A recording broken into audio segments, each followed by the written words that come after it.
भगवान परमात्मा आहे.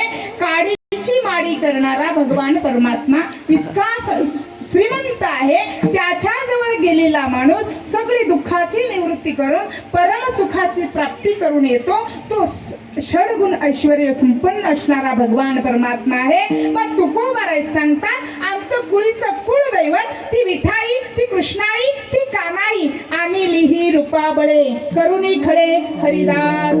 बरवे झालो शरण गेलो उगविलो संकटी विठोबा रखुमाई.